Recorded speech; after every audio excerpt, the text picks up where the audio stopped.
we discuss ionic bond से related जो भी बातें थी वो हमने डिस्कस की कि आयनिक बॉन्ड बनना कब आसान होगा, क्लियर कंडीशंस डिस्कस की, आयनिक बॉन्ड की डिफरेंट कंडीशन क्या क्या होगी। उसके बाद हमने आयनिक बॉन्ड के खूब सारे एग्जांपल्स देखे, कुछ ट्रिक्स बनाई, जैसे एस लोग के सारे कंपाउंड आयनिक होंगे, कुछ एक्सेप्शन देखे हमने। ऑक्सी सोर्स जो होते हैं बेटा, कार्बोनेट, सल्फेट, परक्लोरेट, ये सारे आयनिक होते हैं। फिर हमने डिस्कस किया आयनिक कंपाउंड की प्रॉपर्टीज क्या क्या होती है, उसमें हमने बहुत सारी बातें की, जैसे फिजिकल स्टेट क्या होगा आयनिक कंपाउंड का। फिर हमने देखा आयनिक कंपाउंड का melting point, boiling point, brittle nature, solubility, ये सारी बातें हमने डिस्कस की। Then we started covalent bond. तो बेटा कोवेलेंट बॉन्ड में आपको याद हो तो हमने डिस्कस किया कि कोवेलेंट बॉन्ड का फॉर्मेशन कैसे होता है, that is by the equal sharing of electron between two atoms of similar electronegativity। यहाँ पे हमने क्या टर्म काम में ली है, between two atoms of similar electronegativity। यदि इलेक्ट्रोनेगेटिविटी जो है वो सिमिलर नहीं होती तो आयनिक बॉन्ड बन जाएगा। और जब इलेक्ट्रोनेगेटिविटी सेम होगी, सोचो जैसे एक तो इलेक्ट्रोनेगेटिविटी होती क्या है, इलेक्ट्रॉन लेने की टेंडेंसी। इलेक्ट्रोनेगेटिविटी कम मीन्स वो कम अट्रैक्ट करेगा, इलेक्ट्रोनेगेटिविटी ज्यादा मतलब वो ज्यादा अट्रैक्ट करेगा, क्लियर। अब जैसे फॉर एग्जांपल प्रैक्टिकल लाइफ में सोचें तो जब लड़ाई जो है वो रुकती कब है, लड़ाई जो है वो रुकती कब है, जब दो नेचर जो है वो ऑपोजिट होंगे कि सेम होंगे। सेम हो गए, यदि दोनों अपनी बात पे अड़े रहे तो लड़ाई रुकेगी नहीं, और दोनों ऑपोजिट हो गए तो लड़ाई रुक जाए। उसको हम आयनिक बॉन्ड से रिलेट कर सकते हैं। यदि ऑपोजिट नेचर होंगे तो आयनिक बॉन्ड बनेगा, और सिमिलर नेचर होंगे तो शेयरिंग हो जाएगी, क्लियर। जैसे सिमिलर नेचर हुआ तो शेयरिंग हो जाएगी, मतलब दोनों में समझौता हो जाएगा, क्लियर। तो दैट वाज कोवेलेंट बॉन्ड, ये हमने लास्ट क्लास में डिस्कस किया था। इसके बाद कुछ एग्जांपल्स हमने देखे थे बेटा, जैसे H2 का फॉर्मेशन, F2 का फॉर्मेशन और O2 का फॉर्मेशन, ये हमने डिस्कस किए। Got it? We discuss F2, fluorine हमने डिस्कस किया। फ्लोरीन के बीच में दो 7 इलेक्ट्रॉन होते हैं, तो फ्लोरीन को एक इलेक्ट्रॉन की जरूरत है, एक शेयर कर लेगा। तो बेटा एक शेयर करेगा तो कितने बच जाएंगे, 6 इलेक्ट्रॉन। मतलब 6 इलेक्ट्रॉन का मतलब कितने लॉन पेयर, 3 लॉन पेयर। याद रखना एक लॉन पेयर का मतलब होता है 2 इलेक्ट्रॉन। तो इसके पास भी 6 इलेक्ट्रॉन बच जाएंगे, एक इलेक्ट्रॉन शेयर करेगा तो जो 6 हैं वो कितने पेयर्स की फॉर्म में होंगे, वो 3 पेयर्स की फॉर्म में, लाइक दैट। फिर हमने O2 का स्ट्रक्चर बनाया, 2 6। ऑक्सीजन को 2 इलेक्ट्रॉन की रिक्वायरमेंट है, क्योंकि इसके पास अभी ग्राउंड स्टेट के अंदर 6 इलेक्ट्रॉन है वैलेंस सेल में, बाहर वाले सेल में। तो यदि उसको 2 इलेक्ट्रॉन कहीं से भी मिल जाए तो इसका ऑक्साइड पूरा हो जाएगा। तो 2 इलेक्ट्रॉन के लिए ये दोनों ऑक्सीजन आपस में समझौता कर लेते हैं, मतलब शेयर कर लेते हैं। 2 इलेक्ट्रॉन शेयर करके 4 इलेक्ट्रॉन की मदद से डबल बॉन्ड बनाते हैं। जब एक बॉन्ड होगा तो उसको बोलेंगे बेटा सिंगल बॉन्ड, इसको क्या कहेंगे, सिंगल बॉन्ड। जब 2 बॉन्ड बनेंगे, 2 लाइंस होगी, तो इसको कहेंगे double bond, double bond. For example, एक और एग्जाम्पल, जैसे हमारे पास N2 मॉलिक्यूल है, क्या है बेटा, N2 मॉलिक्यूल। N2 का कॉन्फ़िगरेशन देखो और फिर आप सजेस्ट करो कि नाइट्रोजन के बीच में कितने बॉन्ड बने ताकि ये स्टेबल हो जाएगा। इसके पास 5 वैलेंस इलेक्ट्रॉन है, it is having 5 valence electron. तो बताओ कितने इलेक्ट्रॉन की रिक्वायरमेंट है, एनीवन, हाउ मेनी, एग्जैक्टली, बिल्कुल। इसको कितने इलेक्ट्रॉन की रिक्वायरमेंट है, 3 की। तो इसका मतलब दोनों सिमिलर इलेक्ट्रोनेगेटिविटी के, कोई भी इनमें से अलग अलग नहीं है, ना तो कोई मेटल है ना नॉन मेटल है, दोनों सिमिलर है, मतलब दोनों नॉन मेटल है। तो 3 इलेक्ट्रॉन की रिक्वायरमेंट है, तो ये 3 इलेक्ट्रॉन को समझौते में भेज देगा, 3 इलेक्ट्रॉन से बॉन्ड बना लेगा, लाइक दैट, इस तरह। 1 2 3। क्लियर? यहाँ पे क्या बना बेटा? Triple bond. This is known as triple bond. This is known as triple bond. अब बताओ क्या नाइट्रोजन का ऑक्टेट कंप्लीट हो गया? बिल्कुल हो गया। देखो एक बॉन्ड का मतलब 2 इलेक्ट्रॉन होते हैं। देखिए 2 to 4 to 6, 6 और 2 इसके पास ऐसे इलेक्ट्रॉन हैं जो अनसेयर्ड है, जिनकी शेयरिंग नहीं की। तो 6 + 2 8, यहाँ पे भी देखें तो 6 + 2 8। इसका मतलब इस नाइट्रोजन का ऑक्टेट पूरा हो गया। और वो किस बॉन्ड से हुआ? ट्रिपल बॉन्ड की मदद से। सॉर्टेड। अब जैसे कोवेलेंट बॉन्ड की बात करें तो बेटा दो तरह के कोवेलेंट बॉन्ड होते हैं। If we talk about covalent bond, ये दो तरह के होते हैं। अब कोवेलेंट में एक पोलर कोवेलेंट बॉन्ड हो सकता है, एक नॉन पोलर कोवेलेंट बॉन्ड हो सकता है। जैसे अभी तक जो हमने बनाए वो एक ही एटम के बीच में कोवेलेंट बॉन्ड बनाए। जैसे एक और मॉलिक्यूल समझे, वाटर मॉलिक्यूल H2। ध्यान से देखना, ऑक्सीजन के पास वैलेंस इलेक्ट्रॉन 6 है, 2 6, और हाइड्रोजन के पास वैलेंस इलेक्ट्रॉन 1 है। याद रखना बेटा, हाइड्रोजन जो है वो 1 इलेक्ट्रॉन शेयर करता है। हाइड्रोजन 8 इलेक्ट्रॉन पूरा नहीं करेगा, हाइड्रोजन डुप्लेट करता है। ये एक एक्सेप्शन होता है। बाकी सारे एटम 8 इलेक्ट्रॉन पूरा करना चाहते हैं, but hydrogen want to complete 2 electron in valence. तो देखो वाटर का स्ट्रक्चर कैसे बनेगा? ऑक्सीजन 2 हाइड्रोजन, कुछ इस तरह से। इस ऑक्सीजन के पास 6 इलेक्ट्रॉन है, 2 बॉन्ड बनाने मतलब 6 इलेक्ट्रॉन, 2 की कमी है, 8 के लिए 2 की कमी है तो 2 बॉन्ड बनाएगा। इसका मतलब 4 बचा लेगा, 2 लोन पेयर आ गए, 4 इलेक्ट्रॉन बच गए, इसका मतलब 2 लोन पेयर आ गए, और ये 2 इलेक्ट्रॉन बॉन्ड बनाएंगे। हाइड्रोजन के पास भी कुछ ऐसा ही है, एक एक हाइड्रोजन, ये बॉन्ड बना तो देखो हाइड्रोजन के 2 इलेक्ट्रॉन पूरे हो गए, ये बॉन्ड बना तो इस हाइड्रोजन का भी डुप्लेट पूरा हो गया। ऑक्सीजन की बात करो, ऑक्सीजन के वैलेंस शेल में कितने इलेक्ट्रॉन हो गए? 8 इलेक्ट्रॉन। देखो 4 तो इसके पास अनसेयर्ड इलेक्ट्रॉन है और 4 इसके पास शेयर्ड इलेक्ट्रॉन है, तो टोटल कितने हो गए? 8 इलेक्ट्रॉन। क्लियर? अब देखो बेटा, जब एटम सेम होंगे तो ये एटम, ये जो बॉन्ड होगा ये नॉन पोलर होगा, इसमें कोई भी पोलरिटी नहीं होगी। क्योंकि जैसे फॉर एग्जांपल जब रस्सी खिंचाई का खेल होता है, क्लियर, तो जब दोनों पलड़े एक जैसे हों, 4 आदमी हो, दोनों बराबर हों, तो जो खिंचाई है, जो अट्रैक्शन पावर है वो बराबर हो। Getting my point? बट मान लो हमने एक ब्लू मार्कर लिया और एक ब्लैक लिया, मतलब एटम बदल दी, जैसा इसमें किया, एक ऑक्सीजन एक हाइड्रोजन। इस बार डिफरेंस आ जाएगा, इस बार एक पलड़ा भारी होगा तो एक उतना ज्यादा भारी नहीं होगा। Getting my point? तो इसी तरह से कोवेलेंट बॉन्ड दो टाइप में डिवाइडेड है। एक होता बेटा पोलर कोवेलेंट बॉन्ड और दूसरा आता है non polar covalent bond. Non polar covalent bond, one is polar covalent bond and other one is non polar covalent bond। ठीक है, याद रखना जब जो बॉन्ड बना रहे हैं उनका इलेक्ट्रोनेगेटिविटी का डिफरेंस 0.4 से कम हो। इलेक्ट्रोनेगेटिविटी का डिफरेंस किससे कम हो? 0.4 से। तो जो बॉन्ड बनेगा उसको हम कहेंगे नॉन, चलिए ये नॉन पोलर की कंडीशन थी बेटा, 0.4 से कम होगा तो हम कहेंगे उसको नॉन पोलर कोवेलेंट बॉन्ड। यदि ये इलेक्ट्रोनेगेटिविटी डिफरेंस, यदि ये इलेक्ट्रोनेगेटिविटी डिफरेंस 0.4 से ज्यादा हुआ और 1.7 से कम हुआ तो हम कहेंगे non polar, this is polar covalent bond.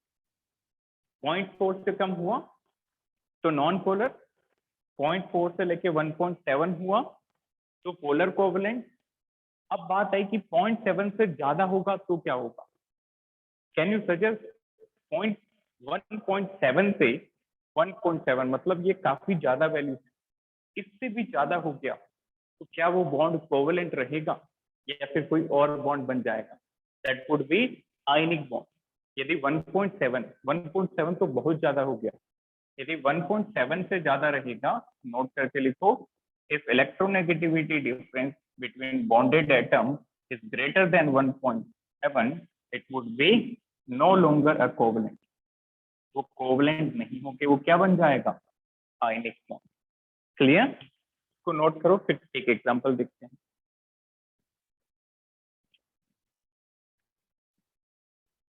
So any doubt up to this? Covalent के दो टाइप होते हैं। यदि इलेक्ट्रोनेगेटिविटी डिफरेंस ज्यादा होगा तो पोलर बन जाएगा, और इलेक्ट्रोनेगेटिविटी का डिफरेंस कम रहा तो नॉन पोलर बन जाएगा। अब यदि बहुत ज्यादा हो गया, 1.7 से भी ज्यादा हो गया, तो फिर वो आयनिक बॉन्ड बन जाएगा। देखा सभी ने? चलो इसको एग्जाम्पल से देखो।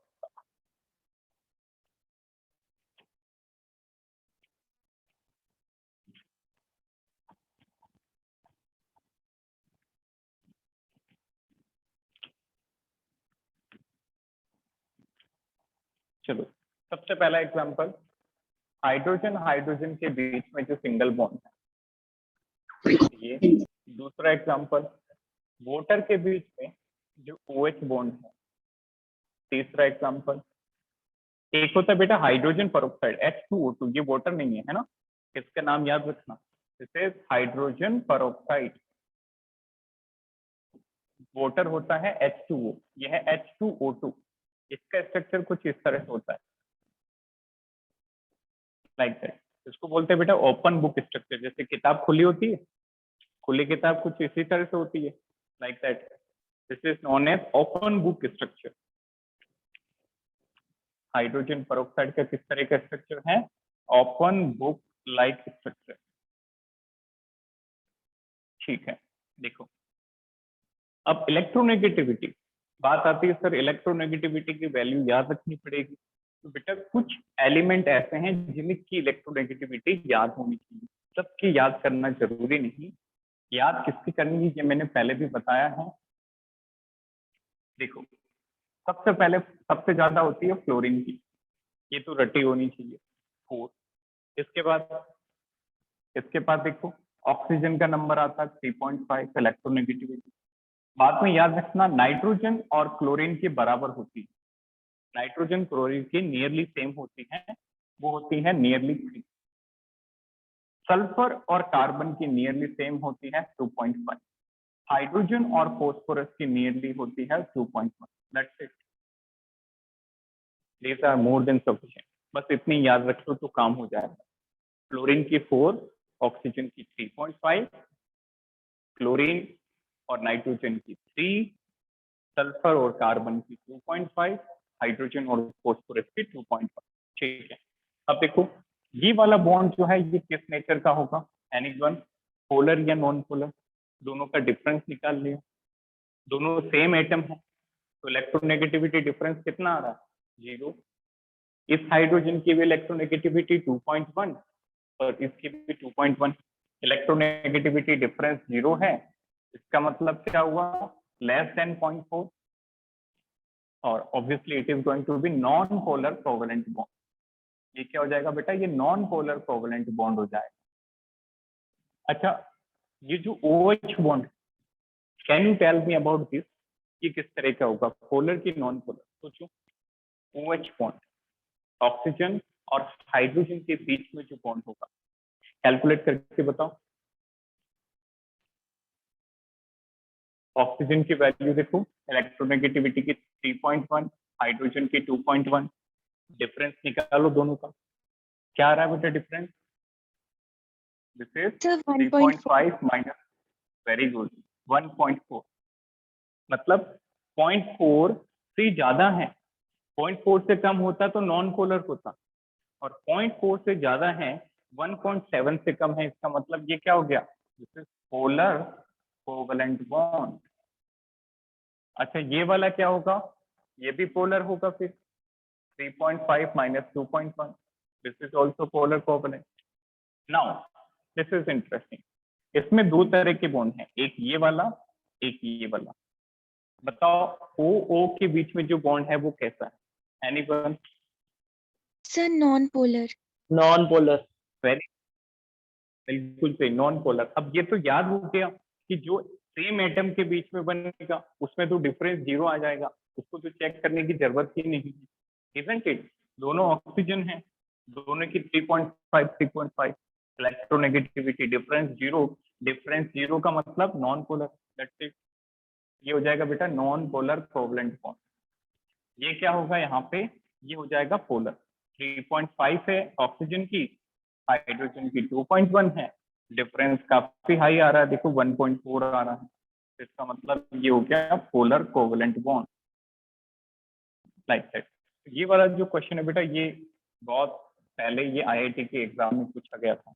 क्या क्वेश्चन था कि विच ऑफ फॉलोइंग, बहुत सारे ऑप्शन थे, which of following compound contains polar as well as non polar covalent bond, मतलब एक ही कंपाउंड के अंदर पोलर भी हो और नॉन पोलर भी हो, ऐसा कौन सा ऑप्शन है? तो देखो बेटा H2O2 में OO बॉन्ड नॉन पोलर है, तो OH बॉन्ड पोलर है, दैट्स इट। क्लियर? अब देखो आगे बढ़ते हैं। Next write down properties of covalent compound. Properties of covalent compound, covalent compound की प्रॉपर्टीज क्या क्या होती है? जैसे हमने आयनिक कंपाउंड की प्रॉपर्टीज डिस्कस की, उसी तरह से हमें कुछ प्रॉपर्टीज कोवलेंट कंपाउंड की याद होनी चाहिए। तो आयनिक बॉन्ड स्ट्रॉन्ग बॉन्ड था, but covalent bond as compare to ionic weak है। तो जो आयनिक कंपाउंड की प्रॉपर्टी थी, क्यों ना हम उनको अलग कर दें, उनसे ऑपोजिट कर दें, तो वो कोवलेंट की बन जाएगी, इजंट इट? तो सबसे पहला देखो फिजिकल स्टेट, सबसे पहली प्रॉपर्टी लिखेंगे फिजिकल स्टेट। फिजिकल स्टेट का मतलब होता है कि कौन सी इनकी अवस्था होगी, मतलब ये सॉलिड होंगी, लिक्विड होंगी, ये गैसियस होंगी। तो याद रखना बेटा, आयनिक कंपाउंड क्या था, उनमें फोर्सेस स्ट्रॉन्ग थी, तो वो सॉलिड की फॉर्म में एग्जिस्ट करते थे। यहाँ पे क्या है, यहाँ पे फोर्सेस वीक हैं, तो ये या तो लिक्विड की फॉर्म में होंगे या फिर गैस की फॉर्म में होंगे। Clear? Because most of covalent compound exist as liquid or gas। इसका रीजन क्या होगा, क्योंकि यहाँ पे फोर्सेस वीक है, because of weak forces attraction, like that. Clear? तो ज्यादातर ये या तो लिक्विड होंगे या गैस होंगे। जैसे प्रैक्टिकल एग्जांपल देखो, हाइड्रोजन, बताओ हाइड्रोजन किस स्टेट में मिलता है, ये सभी को पता होगा। Sir, gaseous state. Very good, yes yes, this is the practical example. Water, generally room temperature पे किस स्टेट में मिलता है, लिक्विड स्टेट में। We can justify our statement कि हमने क्या कहा, कोवलेंट कंपाउंड ज्यादातर या तो लिक्विड होंगे या गैस होंगे। तो इसका रीजन हो गया because of weak forces of attraction. इसमें एक तो एक्सेप्शन है, उनको मेंशन करो, राइट डाउन एक्सेप्शन। बेटा कुछ ऐसे कोवलेंट कंपाउंड भी होते हैं वो सॉलिड की फॉर्म में एग्जिस्ट करते हैं। अब उनमें से क्या क्या एग्जांपल आपको याद रखना है, जैसे some covalent compounds exist as soft solid। ये हार्ड सॉलिड नहीं होंगे आयनिक के तरह, ये सॉफ्ट सॉलिड होंगे। जैसे for example F8 sulphur covalent compound है, बट स्टिल ये सॉलिड है। P4 फॉस्फोरस भी एक कोवलेंट मॉलिक्यूल है, but still it is a solid. Okay, तो ज्यादातर तो ये लिक्विड या गैस होंगे, बट कुछ कुछ एग्जांपल सॉलिड के भी हैं, ये रिजिड सॉलिड नहीं होंगे। कीप इन माइंड, दो तरह के सॉलिड होते हैं। जो आयनिक सॉलिड होते हैं वो काफी रिजिड होते हैं, जैसे ये मार्कर जिसको आप कंप्रेस नहीं कर सकते, और जो कोवलेंट कंपाउंड में एक्सेप्शन है ये सॉफ्ट सॉलिड है।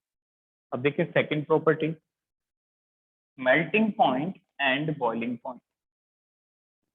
तो इनका मेल्टिंग पॉइंट और बॉइलिंग पॉइंट क्या होगा, कम होगा as compare to ionic compound, क्योंकि आयनिक कंपाउंड स्ट्रॉन्ग फोर्सेस पे होल्ड थे। Getting my point, there was very strong forces of attraction, that is electrostatic, दो ऑपोजिट चार्ज में स्ट्रॉन्ग फोर्सेस, इसलिए उनका मेल्टिंग पॉइंट हाई था। यहाँ पे फोर्सेस वीक हैं, इसलिए मेल्टिंग पॉइंट और बॉइलिंग पॉइंट क्या होगा, कम, that is low melting point and boiling point as compared to ionic compound because of weak forces of attraction, weak forces of attraction, इसका रीजन भी क्या होगा, weak forces। क्लियर, क्या यहाँ पे एक्सेप्शन है, anyone, is there any exception in covalent compound जिसमें melting point काफी ज्यादा हो, डायमंड, इजंट इट, डायमंड जो होता है वो कोवेलेंट है बट स्टिल उसका मेल्टिंग पॉइंट बॉइलिंग पॉइंट काफी ज्यादा होता है, तो उसका रीजन क्या होगा, डायमंड के अंदर जो कार्बन की नेटवर्किंग होती है, जो कार्बन की बॉन्डिंग होती है, वो स्ट्रॉन्ग कोवेलेंट बॉन्ड बनाते हैं, सारे कार्बन मिलके क्या बनाते हैं, स्ट्रॉन्ग कोवेलेंट बॉन्ड का नेटवर्क बना देते हैं। डायमंड के अंदर 8-10 कार्बन नहीं होते बेटे, लाखों करोड़ों कार्बन होते हैं और वो एक स्ट्रॉन्ग बॉन्ड के थ्रू आपस में जुड़े होते हैं। इसी स्ट्रॉन्ग बॉन्डिंग के कारण उसके बॉन्ड काफी ज्यादा टेम्परेचर पे मेल्ट होते हैं, ज्यादा टेम्परेचर पे ब्रेक होते हैं, तो diamond is accepted, diamond is accepted, इसको नोट करो।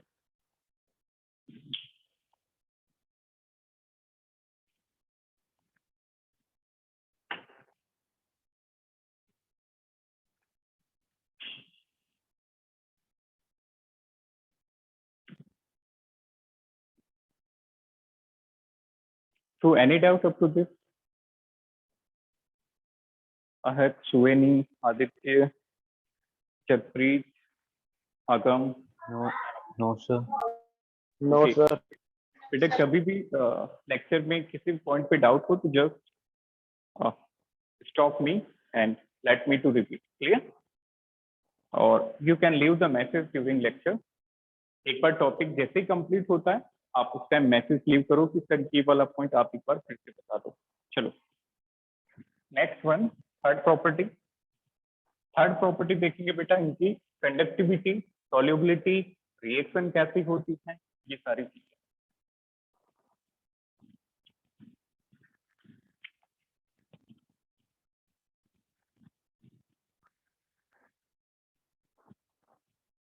चलिए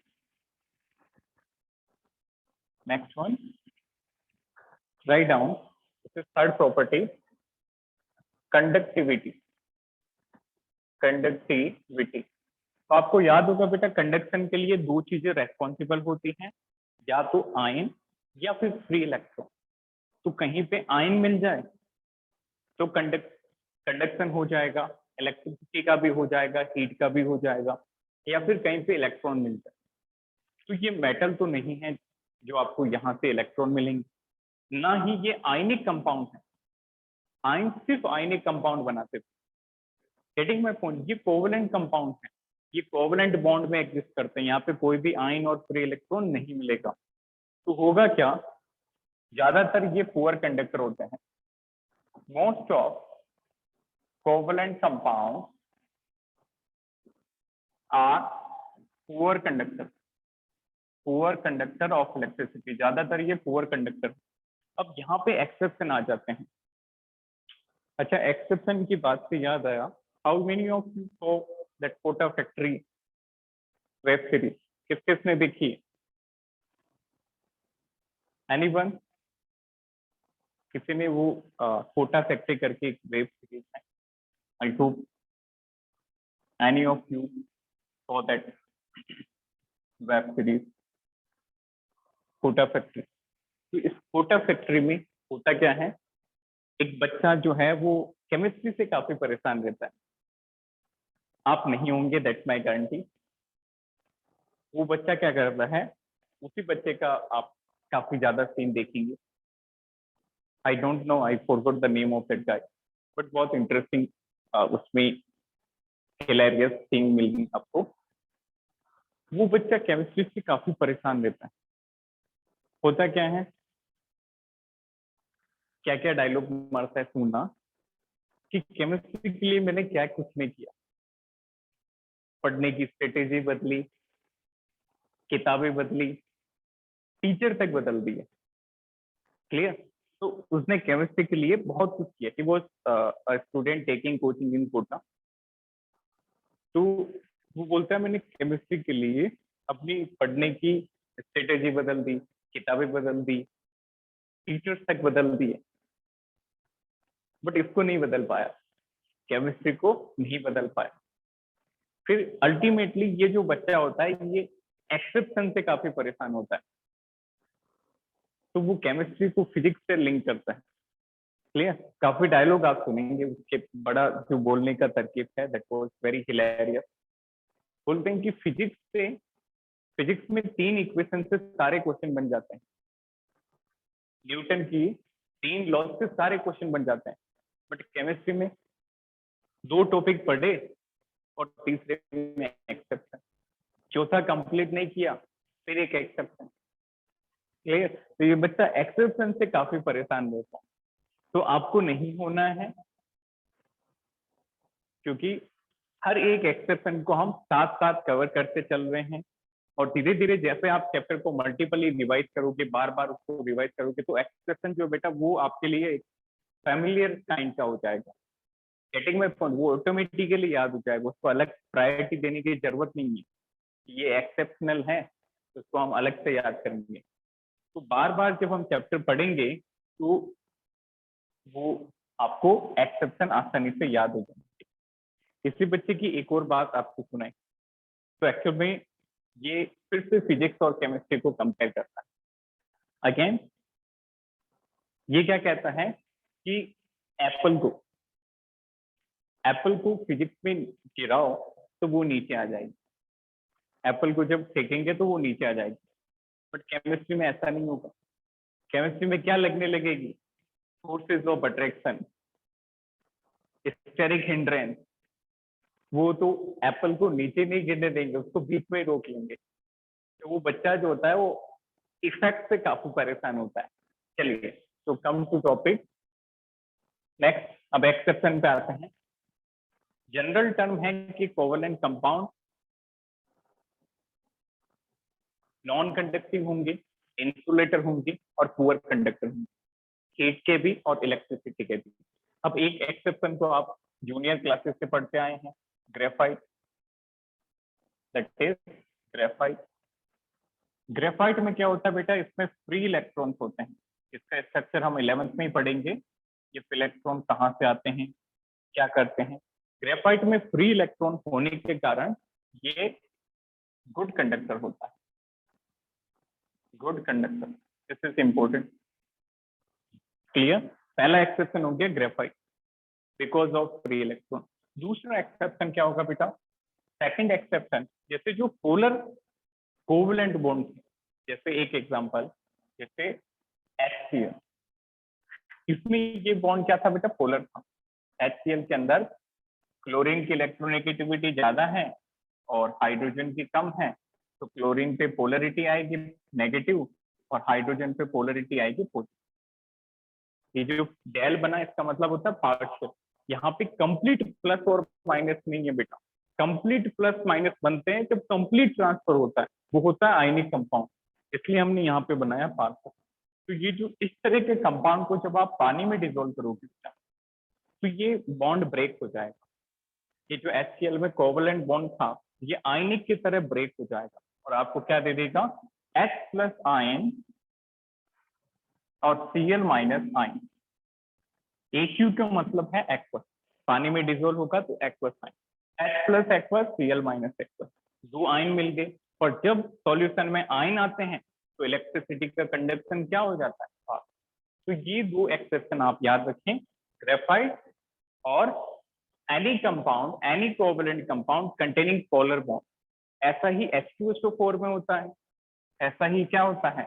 H2SO4 में ये भी कोवेलेंट है, बट जब आप H2SO4 को पानी में डालोगे तो ये जल्दी से हाइड्रोजन को अलग कर देगा, 2 हाइड्रोजन दे देगा और एक सल्फेट का आयन दे देगा।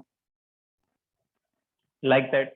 तो ये भी आयन, ये भी आयन, और जब सॉल्यूशन में आयन होंगे तो इलेक्ट्रिसिटी का क्या होगा, कंडक्शन होगा। नोटेड।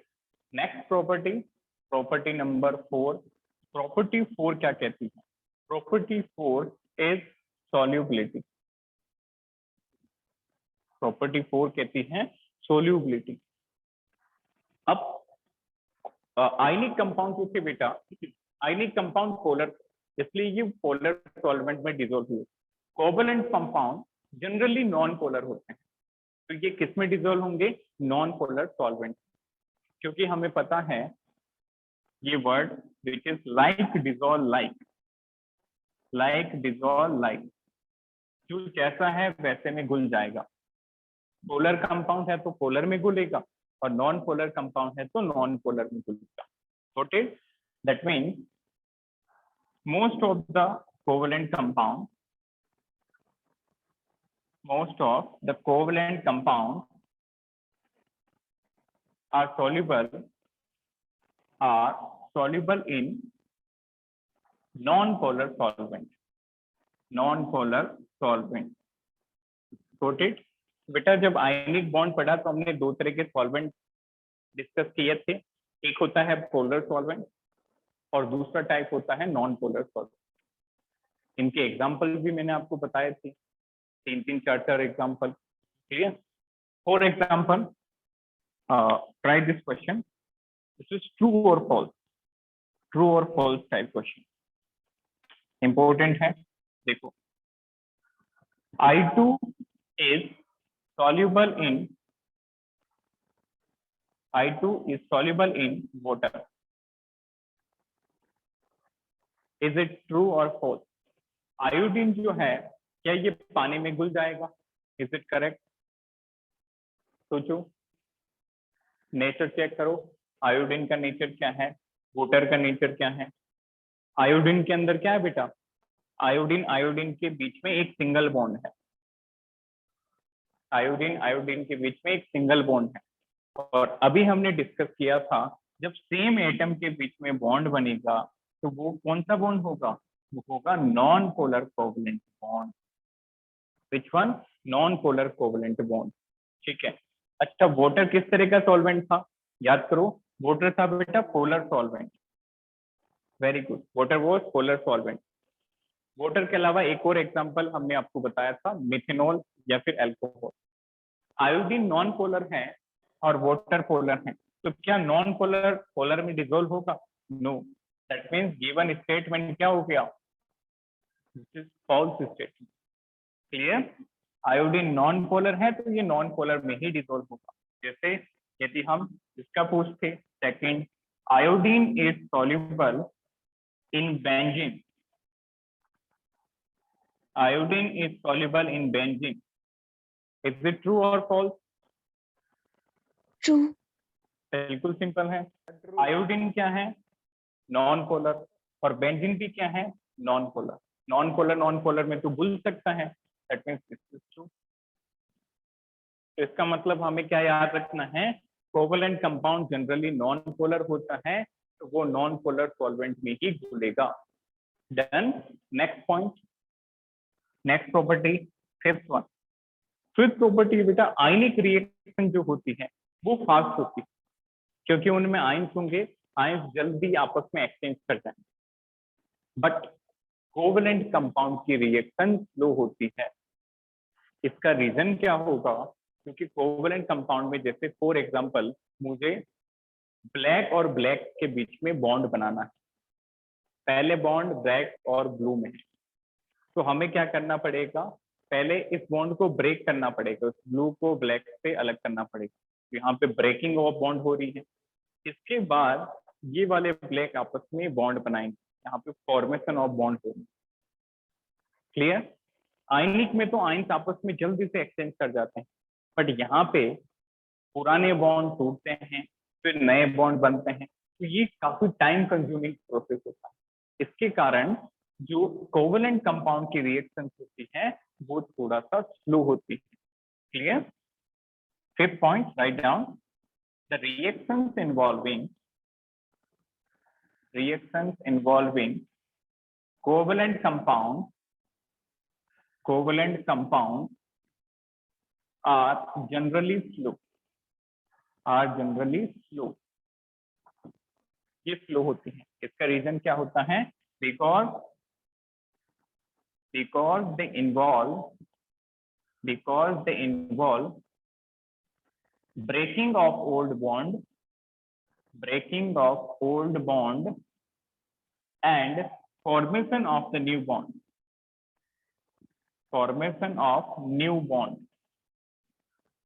ये रीजन होता है। इसी कारण कोवलेंट कंपाउंड की रिएक्शन स्लो होती है। इसको नोट करो।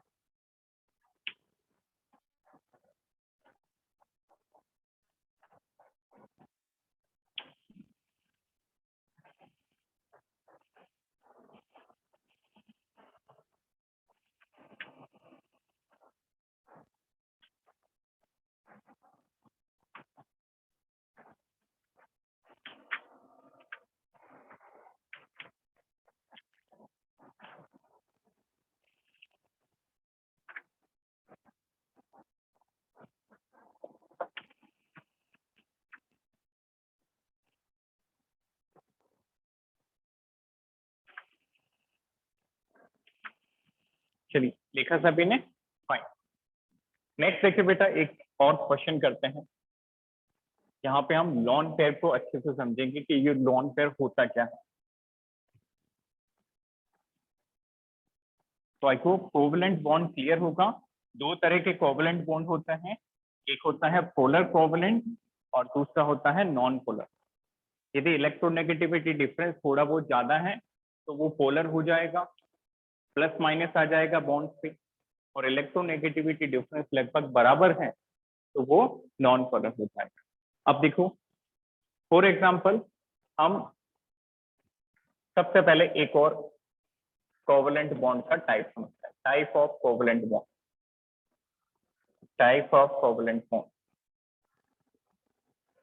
याद रखना, दो तरह के कोवलेंट बॉन्ड होते हैं बेटा। एक और क्लासिफिकेशन है, the one is sigma bond. इसको हम ऐसे डिनोट करते हैं, सिग्मा, इस तरह से। एक होता है बेटा pi bond, this is pi bond. इस पाई को हम ऐसे डिनोट करते हैं, पाई। Got it? अब इनको डिटेल में हम चैप्टर के मिड में पढ़ेंगे, जब काफी चीजें सीख चुके होंगे तब इनके डिफरेंसेस सीखेंगे। अभी के लिए याद रखें क्या होते हैं। जैसे फॉर एग्जाम्पल ए और बी के बीच में एक बॉन्ड है। ए और बी के बीच में कितना बॉन्ड है? एक बॉन्ड है। तो याद रखना बेटा, मैक्सिमम एक सिग्मा पॉसिबल है। दो एटम के बीच में मैक्सिमम एक ही सिग्मा बनेगा, और पहला वाला सिग्मा बनता है। पहला वाला क्या बनता है? सिग्मा बनता है। उसके बाद जो भी बनेंगे वो सारे पाई। पहला सिग्मा, उसके बाद जो भी होंगे वो सारे पाई। इसका मतलब एक बॉन्ड है तो ये सिर्फ सिग्मा है। ठीक है। अब मान लिया ए और बी के बीच में दो बॉन्ड है। ए और बी के बीच में क्या है? दो बॉन्ड। तो पहला सिग्मा है, उसके बाद सारे पाई, मतलब एक सिग्मा होगा और दूसरा वाला क्या हो जाएगा? ऑटोमेटिकली पाई। ठीक है। मान लो ए और बी के बीच में तीन बॉन्ड हो गए। अब अपने कॉमन सेंस से बताओ कितने सिग्मा और कितने पाई होंगे? एनीवन? Sir, 1 sigma 2 pi. शाबाश, एक सिग्मा होगा, दो पाई होगा। याद रखना बेटा, जो सबसे पहला बॉन्ड बनता है वो सिग्मा बनता है, क्योंकि जो नींव रखी जाती है, बोलते हैं ना फाउंडेशन स्ट्रॉन्ग होना चाहिए। 11th क्लास में अच्छे से पढ़ते हैं तो 12th में काम आता है। 12th में और 11th दोनों में अच्छे करते हैं तो नीट में अच्छा करते हैं। बिल्कुल वही बात यहाँ है। यदि पहला बॉन्ड सिग्मा बनेगा तो सिग्मा बनने का भी रीजन है बेटा, क्योंकि सिग्मा स्ट्रॉन्ग होता है। यदि आपने पहला ही पाई बना दिया, वो तो ऐसे ही टूट जाएगा। तो सिग्मा पाई से स्ट्रॉन्ग होता है, इसलिए पहला बॉन्ड जो नींव होती है वो सिग्मा से रखी जाती है। क्लियर? आप देखिए ए और बी, बाकी इसका केमिकल सिग्निफिकेंस भी है कि सिग्मा पहले क्यों बनता है। एक सिग्मा होगा, दो पाई होंगे। ये बात तो समझ में आ गई। एक और बात समझना कि जो एक बॉन्ड होता है ये दो इलेक्ट्रॉन के करस्पॉन्ड करता है। One bond is corresponding to two electron. Clear? अब एक क्वेश्चन करते हैं। Before that what is lone pair, इसको भी एक्सप्लेन कर दो। What is lone pair? The pair of unpaired electron, वो इलेक्ट्रॉन जो पेयर नहीं हुए उनके पेयर, उनको हम कहेंगे lone pair. What is lone pair? This is pairs of unpaired electron, unpaired electron, ये होता है बेटा लोन पेयर। अब देखते हैं क्वेश्चन। देखें, सबसे पहले हम O2 का स्ट्रक्चर बनाएंगे और उसके बाद उसका पूरा कहानी लिख देंगे। O2 का स्ट्रक्चर हमने कल भी बनाया था, बट आज इसको और रेफरेंस में पढ़ेंगे। ऑक्सीजन, ऑक्सीजन, इसके पास 2 और 6 इलेक्ट्रॉन, 2 और 6 इलेक्ट्रॉन, बाहर वाले में 6 इलेक्ट्रॉन। क्लियर? सबसे बाहर वाले सेल में कितने इलेक्ट्रॉन बेटा? 6 इलेक्ट्रॉन। ठीक है, अब ध्यान से देखेंगे, इसको 2 इलेक्ट्रॉन की रिक्वायरमेंट है, 6 और 2 8, 6 + 2 8। ठीक है, इसका मतलब ये 2 बॉन्ड बनाएगा। 2 बॉन्ड बनाने के लिए 2 इलेक्ट्रॉन देगा। 2 इलेक्ट्रॉन देने के बाद इसके पास 4 इलेक्ट्रॉन बच जाएंगे, जो इसके पास अनपेयर्ड होंगे, जो ये शेयर नहीं करेगा। 4 इलेक्ट्रॉन का मतलब कितने लोन पेयर हो गए बेटा? 2 लोन पेयर। ये 2 लोन पेयर हैं, 4 इलेक्ट्रॉन हैं जो शेयर नहीं होते हैं। अब यहाँ पे हम बनाएंगे वो इलेक्ट्रॉन जो शेयर हो रहे हैं। ऐसा ही इस ऑक्सीजन के साथ है, 6 में से 2 और चाहिए ताकि ऑक्टेट पूरा हो जाए। तो 2 बॉन्ड बनाने के लिए 2 इलेक्ट्रॉन देगा, डोनेशन के लिए, शेयरिंग के लिए, तो 4 बच जाएंगे। 4 का मतलब 2 पेयर बच जाएंगे, लाइक दैट। अब इन दोनों को बॉन्ड बना लें, लाइक दैट। Very simple. इसका मतलब हमने बनाया क्या है? ऑक्सीजन ऑक्सीजन में डबल बॉन्ड बनाया है और दोनों ऑक्सीजन पे एक एक लोन पेयर पड़ा है, इस तरह से। अब थोड़ा सा पिक्चर क्लियर हो रही होगी सभी को। सबसे पहला क्वेश्चन ये आप खुद ही बता देंगे। देखिए, नंबर ऑफ बॉन्डेड इलेक्ट्रॉन, एक बार साथ लिखें फिर डिस्कस करेंगे। Number of bonded electron, number of unpaired electron, unpaired electron. तीसरा पॉइंट हम कैलकुलेट करेंगे, नंबर ऑफ सिग्मा बॉन्ड। फिर हम निकालेंगे number of sigma bonded electron. इसके बाद हम लिखेंगे number of pi bond. Last में हम लिखेंगे number of pi bonded electron. Fine. तो कैन यू टेल मी कितने बॉन्डेड इलेक्ट्रॉन हैं O2 के अंदर? कैलकुलेट करो। 4। Very good, 4। 4 ऐसे इलेक्ट्रॉन हैं जो बॉन्डिंग में पार्टिसिपेट कर रहे हैं। आप बोलोगे सर ये तो 2-2 कर रहे हैं। बेटा हम पूरे मॉलिक्यूल्स की बात कर रहे हैं। एक मॉलिक्यूल्स के अंदर कितने बॉन्डेड इलेक्ट्रॉन हैं? तो उसका आंसर होगा 4। अच्छा, दूसरे का आंसर क्या होगा? Number of unpaired electron. Anyone? कितने इलेक्ट्रॉन ऐसे हैं जो बॉन्ड पार्टिसिपेशन नहीं कर रहे हैं, जो बॉन्ड फॉर्मेशन में पार्टिसिपेट नहीं कर रहे हैं? Anyone? Sir 8 electron. Very 8 good, 8 electron बिल्कुल सही है। दोनों ऑक्सीजन पे 4 इलेक्ट्रॉन ऐसे हैं जो बॉन्ड नहीं बना रहे हैं, अनपेयर्ड हैं, दैट इज 8 इलेक्ट्रॉन। ठीक है, इसके बाद सिग्मा बॉन्ड कितना है यहाँ पे? सर ध्यान से 1। देखिए। वेरी गुड, 1 सिग्मा है। 2 में से क्या होता है बेटा? पहला सिग्मा होता है, दूसरा पाई होता है। अब आप बोलोगे कि सर ऊपर वाला ही सिग्मा होगा क्या, नीचे वाला नहीं हो सकता क्या? बेटा कोई भी सिग्मा हो सकता है। 1 सिग्मा है, चाहे आप इसको लिखो चाहे आप इसको लिखो, 1 सिग्मा और 1 पाई है। नोटेड? तो very good, sigma bond electron, sigma bond 1 है। अच्छा, सिग्मा बॉन्डेड इलेक्ट्रॉन कितने होंगे? सर 2 2। इलेक्ट्रॉन। वेरी गुड, एक बॉन्ड का मतलब 2 इलेक्ट्रॉन। क्लियर? तो एक बॉन्ड है सिग्मा, तो इसके करस्पॉन्डिंग 2 इलेक्ट्रॉन सिग्मा बॉन्डेड होंगे, लाइक दैट। तो what is number of pi bond? 1। 1। So very 1 good, pi bond 1 होगा। पाई बॉन्डेड इलेक्ट्रॉन कितने होंगे? वो 2। हो जाएंगे। वेरी गुड, क्लियर है सभी को? ये बातें हमने O2 मॉलिक्यूल के लिए कर ली। एक और प्रैक्टिस कर लेते हैं ताकि कभी नहीं भूलेंगे। दूसरा मॉलिक्यूल मैंने लिया N2, नाइट्रोजन। अब आप खुद से बताओ कितने लोन पेयर होंगे, कितने बॉन्ड बनेंगे। पहले मैं इलेक्ट्रॉन लिख लेता हूँ, 2 5, इसके पास भी 2 5, वैलेंस इलेक्ट्रॉन 5 है। बताओ कितने इलेक्ट्रॉन चाहिए उसको ऑक्टेट के लिए? सर 3। Very good. 5 में से 3 दे देगा तो बचेंगे कितने? 2। 5 इलेक्ट्रॉन में से 3 इलेक्ट्रॉन बॉन्डिंग के लिए दे देगा, तो how much electron will left? 2 electron. तो कैन यू टेल मी कितना लॉन पेयर बनेगा? How much lone pair? Sir 2 lone pair. No no no. Okay, आप दोनों नाइट्रोजन का बोल रहे हैं? Yes sir. Okay okay, very good. बिल्कुल, एक नाइट्रोजन पे एक बनेगा, क्लियर, और बाकी दोनों नाइट्रोजन पे 2 लोन पेयर। ठीक है, वेरी गुड। 5 इलेक्ट्रॉन है, इसका मतलब 3 बॉन्ड बनाएगा, 3 इलेक्ट्रॉन दे देगा, तो बेटा 2 बच जाएंगे। 2 का मतलब सिर्फ एक पेयर बनेगा। इसी तरह से इस नाइट्रोजन के साथ ये भी ट्रिपल बॉन्ड बनाएगा, 2 lone pair, 2 electron lone pair में डाल देगा, ये ट्रिपल बॉन्ड बने। तो देखो, एक बॉन्ड की वजह से 2 इलेक्ट्रॉन होते हैं, तो 3 की वजह से 6 और 2 8।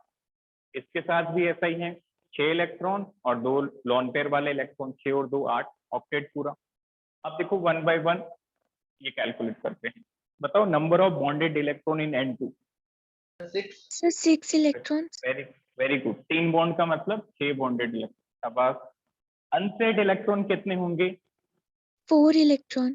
Sir very 4। गुड। 4 इलेक्ट्रॉन ऐसे होंगे जो बॉन्ड में पार्टिसिपेट नहीं कर रहे, वो लॉन पेयर वाले electron. Very good. Number of sigma bond, how 1। Much? Very good. अभी डिस्कस किया था, सिग्मा सिर्फ एक होता है, न्यू एक बार रखी जाती है। इसको आप इस तरह से कनेक्ट करो कि सिग्मा बॉन्ड जो है वो हमारी न्यू है, वो ग्राउंड फ्लोर है, और उसके बाद उस पर छज्जे बन रहे हैं, उसके बाद अलग अलग फ्लोर्स बन रहे हैं। तो बेटा ग्राउंड फ्लोर और जो नींव होती है वो एक बार ही बनता है, उसके बाद ऊपर आप कितने बना सकते हैं? क्लियर? तो एक सिग्मा। Very good. एक और क्वेश्चन बताओ, ये सिग्मा होगा, ये सिग्मा होगा, या कोई भी हो सकता है? सर कोई भी। वेरी गुड, कोई भी सिग्मा हो सकता है। जरूरी नहीं है कि पर्टिकुलरली बीच वाला ही सिग्मा है या नीचे वाला। सर आपने न्यू का बताया था तो हम नीचे बनाएंगे, तो ये जरूरी नहीं है, कोई भी सिग्मा हो सकता है। Very good. एक सिग्मा है और 2 पाई होंगे, लाइक दैट। तो बेटा सिग्मा बॉन्ड हुआ 1, इसका मतलब सिग्मा बॉन्ड के इलेक्ट्रॉन कितने हो जाएंगे? 2। पाई बॉन्ड कितने होंगे सिग्मा के अलावा? सारे पाई, तो 2 2। पाई हो गए। वेरी गुड, 2 पाई। अच्छा, पाई बॉन्डेड इलेक्ट्रॉन कितने हो जाएंगे? 4। वेरी गुड, 4 पाई बॉन्डेड इलेक्ट्रॉन। क्लियर? तो यहाँ से काफी पिक्चर क्लियर हो चुकी होगी कि क्या होता है सिग्मा, क्या होता है पाई, और लॉन पेयर क्या होता है। नोटेड? स्क्रीनशॉट लीजिए इसका।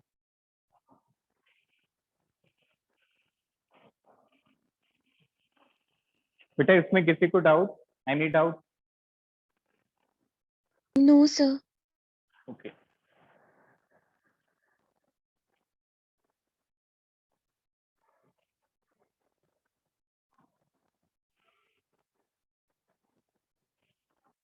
बस आपने एक बार इसका स्ट्रक्चर सही से बना लिया, लॉन पेयर सही लगा दीजिए, और बॉन्ड यदि सही बना दीजिए, तो कभी भी गलती नहीं होगी in sigma pi electron calculate कर। क्लियर? चलिए,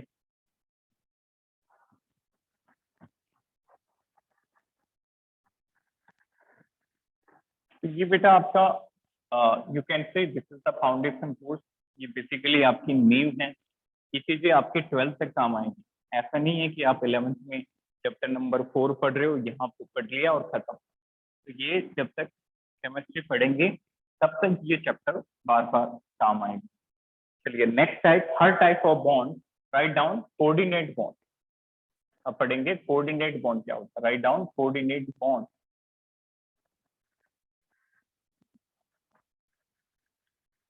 वेरी सिंपल, बेसिकली ये एक तरह का कोवेलेंट ही है, यहाँ पे भी शेयरिंग होगी, बट यहाँ पे होता क्या है, इसको भी आप प्रैक्टिकल लाइफ से कनेक्ट करते हैं। जैसे एक तो पार्टी होती है बेटा शेयरिंग से, जैसे स्कूल की फेयरवेल, क्लियर, 200 रुपए कलेक्ट किए और कलेक्ट करके फिर से खिला दिया, वो तो शेयरिंग से पार्टी हुई।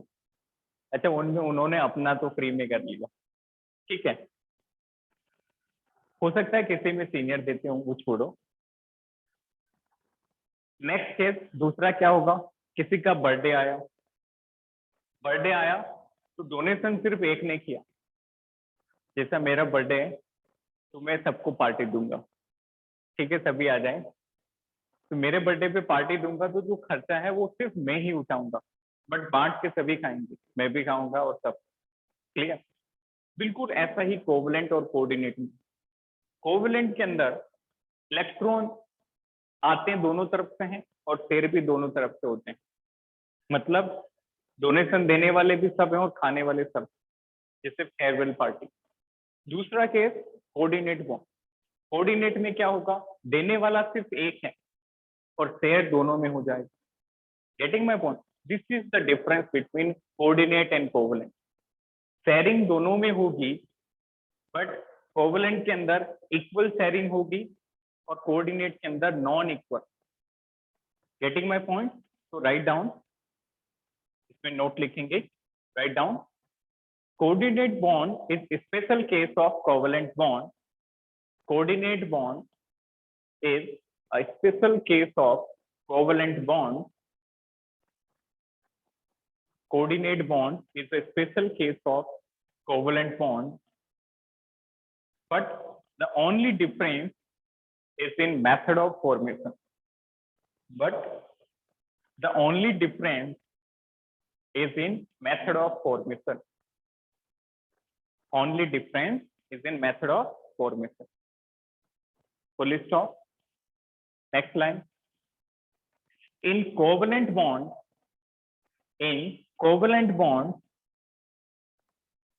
there is equal sharing of electrons. There is equal sharing of electrons. There is equal sharing of electrons. But in case of coordinate bond,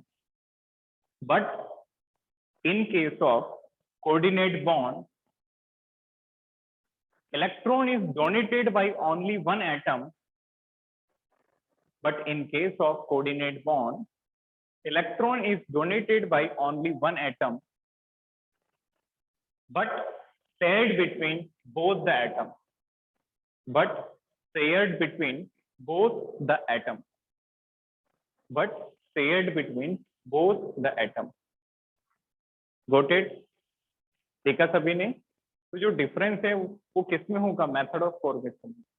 covalent में इक्वल शेयरिंग होगी दोनों साइड से, कोऑर्डिनेट में sharing एक side से होगी, donation एक side से होगा, शेयरिंग दोनों साइड से। जैसे फॉर एग्जांपल मान लो एक एटम है ए और दूसरा एटम है बी, क्लियर, ठीक है। ए के पास बेटा लॉन पेयर है, ए के पास क्या है, lone pair, lone pair with complete octet. बहुत सिंपल है, ध्यान से समझना। ए के पास क्या है, एक लॉन पेयर है, अनसेड इलेक्ट्रॉन है और उसके साथ साथ उसका ऑक्टेट कंप्लीट। बी के पास क्या है बेटा, इसके पास वैकेंट ऑर्बिटल है और इसका ऑक्टेट कंप्लीट नहीं है, vacant orbital and incomplete octet, incomplete octet. तो ये क्या करेगा, ये ए जो है अपने इलेक्ट्रॉन इस बी के वैकेंट ऑर्बिटल में डाल देगा। ए क्या करेगा, अपने इलेक्ट्रॉन जो है बी के वैकेंट ऑर्बिटल में डाल देगा। इसके कारण बी का ऑक्टेट पूरा हो जाएगा और ए के कोई भी नुकसान नहीं होगा, क्योंकि अभी डिस्कस किया था ये बॉन्ड शेयर हुआ है, ये इलेक्ट्रॉन पूरे नहीं गए, पूरे ट्रांसफर नहीं हुए, दे तो सिर्फ ए रहा है, बट ए के भी इस इलेक्ट्रॉन में शेयर है। तो अभी भी ए का ऑक्टेट तो कंप्लीट ही है, बट साथ ही साथ बी का भी ऑक्टेट पूरा हो गया, clear.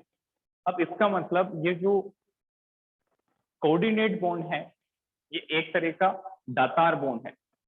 Datar bond in the sense मतलब ये डोनेशन दे रहा है, क्लियर। इसीलिए कोऑर्डिनेट बॉन्ड का दूसरा नाम होता है बेटा dative bond.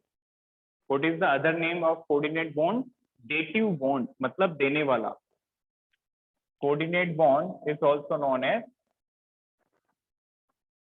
also known as dative bond. Dative bond. Got it? एक एग्जांपल होता है बेटा बहुत इंपॉर्टेंट कोऑर्डिनेट का, जैसे ये NH3 का स्ट्रक्चर। अमोनिया में 3 हाइड्रोजन सिंगल बॉन्ड बनाते हैं नाइट्रोजन से और एक H+। ये यहाँ पे ये कंडीशन सेटिस्फाई हो रही है। इस नाइट्रोजन का ऑक्टेट कंप्लीट है, चेक भी कर सकते हो। 2 2 4 2 6 6 और 2 8।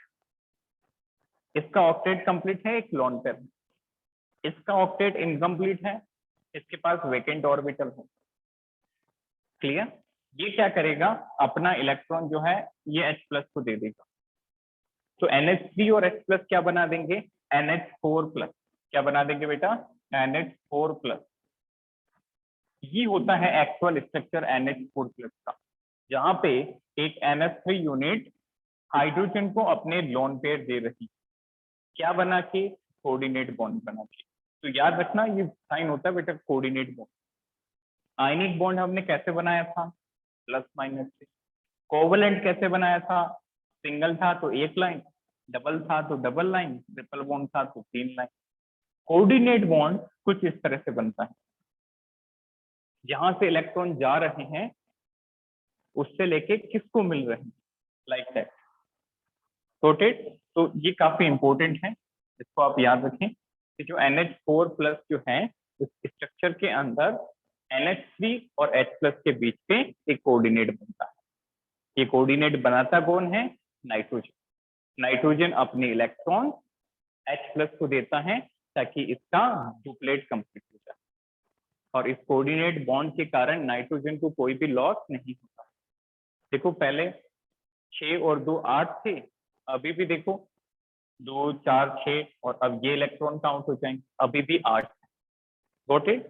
Take a screenshot.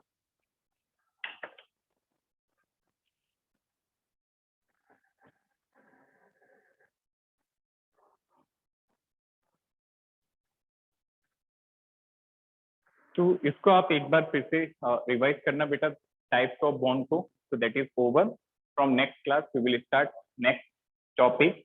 Thank you, have a nice day.